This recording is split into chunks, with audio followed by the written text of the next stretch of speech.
Okay, good evening. I'd like to start tonight by introducing Poppy. Poppy is a wonderful young lady. She's driven, she's smart, she's kind, she's caring, and she's unique in so many ways.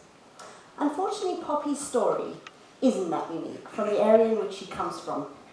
Poppy comes from a rural village in southwest Uganda, and like many areas within Africa, this area is heavily afflicted by AIDS. Sadly, Poppy was orphaned at a young age, and she ended up living with her grandparents. Sadly, her grandparents weren't able to take very good care of Poppy. They were elderly, they were frail, they had many relatives to try and look after, and they consumed a lot of alcohol. Like many other children in Poppy's area, she was unable to afford the nominal school fees, and very quickly, Poppy fell behind in her schooling. She finished the equivalent of primary year 6, and after that she would spend her days tending to the crops in the field, trying to find some food. Now this photo was taken in 2015, just before I met Poppy for the very first time. At the time, she was 15 years old, and at this point, she was currently living in this house. And as you can see, and I'm sure you can imagine, the state in which it is very poor. There was no running water, there was no electricity, it was very cold inside. Poppy had no bed, she had very few clothes to call her own, and she didn't know where or when her next meal was coming from. Truthfully, at this time, Poppy's horizon was looking very bleak indeed. So before I conclude Poppy's story, I'd like to rewind to a couple of years before this point, to 2013. During the summer term of this year, I found myself sitting in a theatre not too dissimilar to the one that we're in this evening. And on that day, talking to the audience, was a former United Nations employee. And he came with a simple but powerful message. Get up and do something. Think about how you can make a difference in this world. Now, while this message was clearly aimed at the students sitting in front of me, it stirred something within me, and with two of my colleagues sitting next to me at the time. They were also very close friends, and we decided, as international school educators, that surely we should be leading by example. So after that summer holiday, we spent a lot of time reflecting, we spent a lot of time planning, and we decided that we were going to pursue one of our ideas. This idea, little did we know at the time, would certainly change our horizons for the better. The idea was to open a home for underprivileged and orphan children in the village in which Poppy came from. This home became known as the Peace Centre. Now, the Peace Centre's vision is simple, is to create love, care, and a home for Ugandan orphans.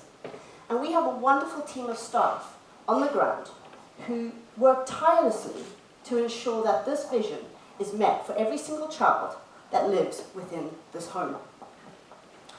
Just recently, we've reached capacity of 40 children. Each one of those children goes to either the local primary or secondary school on a daily basis. Now, I said 40 children. This barely scratches the surface of the number of children that are either orphaned or unable to access education within the local area. So over the years we've been involved in this project, we've come to realize that to truly have a lasting impact, we need to try and get as many of the children and young people in this area into education.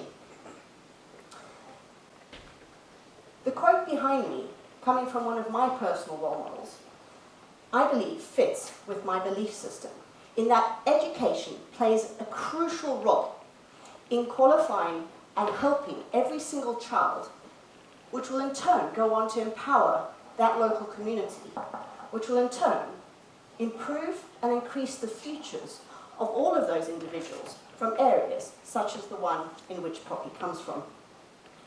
Hopefully in time, this will reduce the amount of people that will need aid and charity in future years to come. Now, Uganda, like many African countries, they receive a lot of international aid. And while the majority of this aid is incredibly well-meaning, and it's aimed to support those who either suffer from AIDS, those who live in extreme poverty, or possibly both, it is possible that as the international community, we run the risk of making some of Africa's issues worse. The media that we have here in the West, it is telling the truth about Africa. Whilst poverty, lack of sanitation, health issues, civil war are all part of Africa's reality, it is certainly not the only part of Africa's reality. There are many wonderful aspects that we mustn't forget about as well. So by sending food aid, medical supplies, and peacekeeping troops, is it possible that we're stripping Africa of its self-initiative and its ability to self-regulate its own development?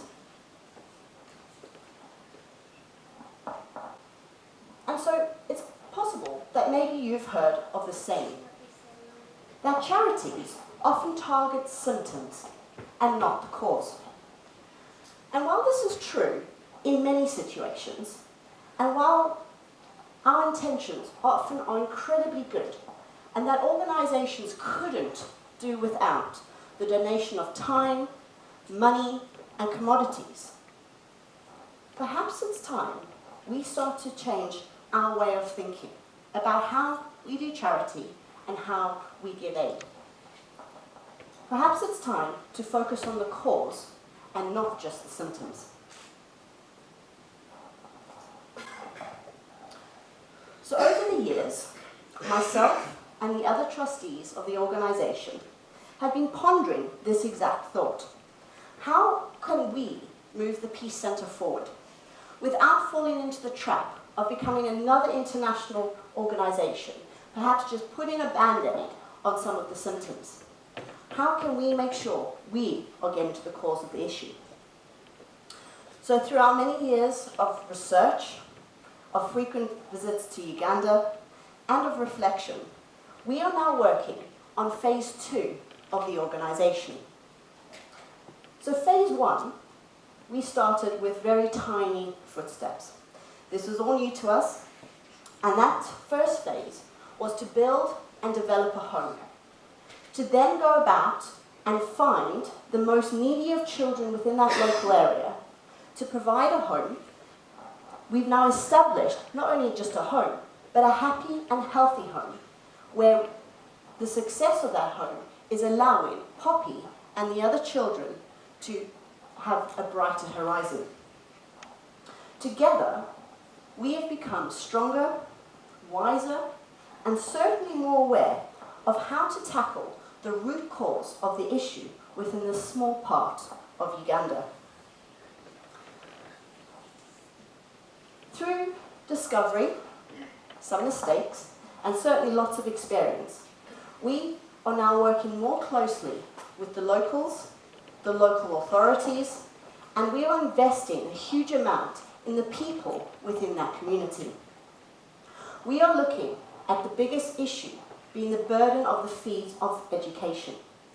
If we can somehow take that away or help with that aspect, it's quite possible that the community could actually support the children on their own without the need for creating a bigger or even more homes.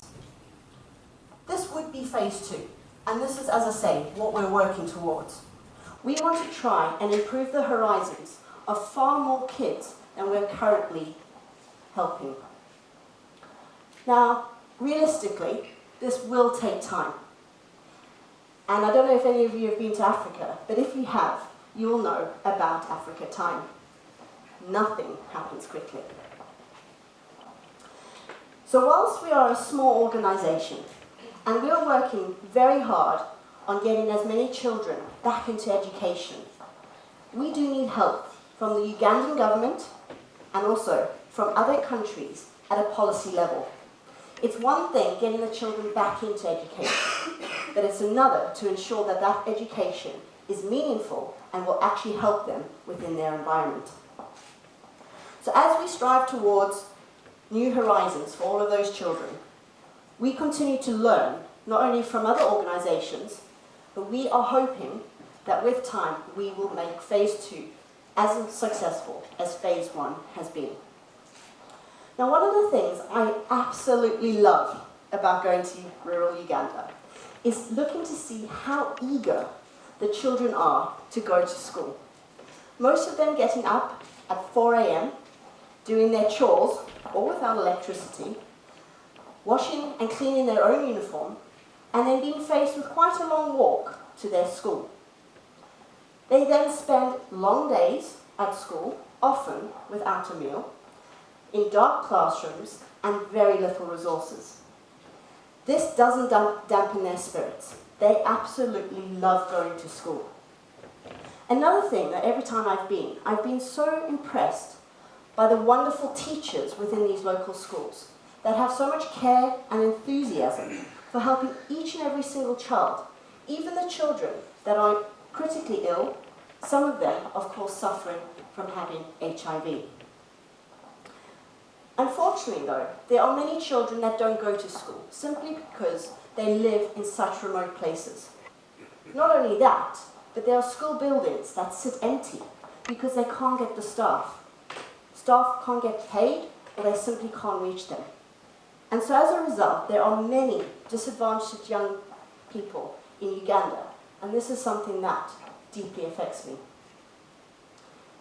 Another thing that perhaps I haven't explained quite as well, schooling in Uganda isn't free. Everybody must pay a fee. And while it's not expensive by our standards, it's almost equivalent to taking a family of 4 for one meal in Bratislava would put a child through school for a year.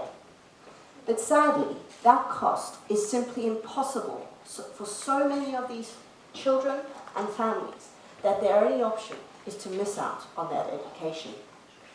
Keeping in mind that a lot of the Ugandan families are very large, sometimes having up to 8 children.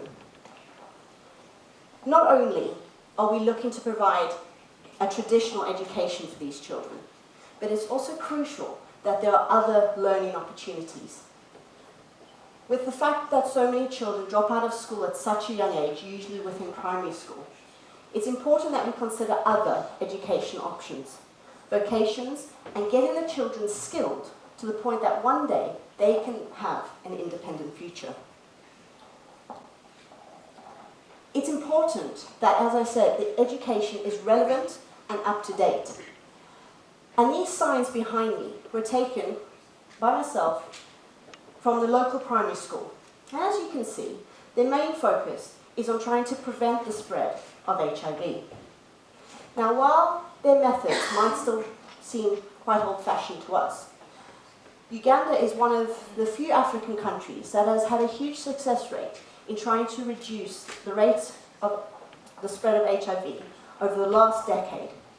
However, as you can see, it would be important to update the education and to support not just perhaps some of the bigger schools in the bigger cities, but all of the rural schools. So let me return to Poppy. Why did I choose to talk about her this evening?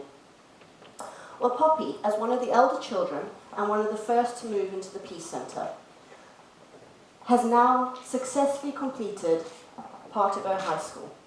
She worked incredibly hard, she turned things around, and she worked to the point where she was eligible for a place in a nursery teaching course. Poppy, by the end of this calendar year, so by December, Poppy will be a qualified nursery teacher. We are incredibly proud of what Poppy has achieved. She's had some help, but ultimately the hard work has been down to her. She's changed her horizons for the better. Poppy returns to the Peace Centre periodically to talk to the younger children who are still in school, who are still trying to achieve their dream. What excites us the most is that Poppy, as an individual, will now go on and help many other children within this region, and hopefully provide them with a better horizon. So if there's one thing I can achieve tonight, it's to ask you to think about how you are going to go forward and make a difference in this world. Whether that's locally, in the wider region, or internationally, I challenge you to think about that. Now don't get me wrong, donations are crucial in the form of money, in the form of time, and in the form of commodities. But I challenge you here this evening to change your thinking about charity and to think about how you can get to the root of a cause so that hopefully one day we can reduce the need for less aid and charity for those on our planet. And so I'd like to finish on this quote. Thank you very much for listening.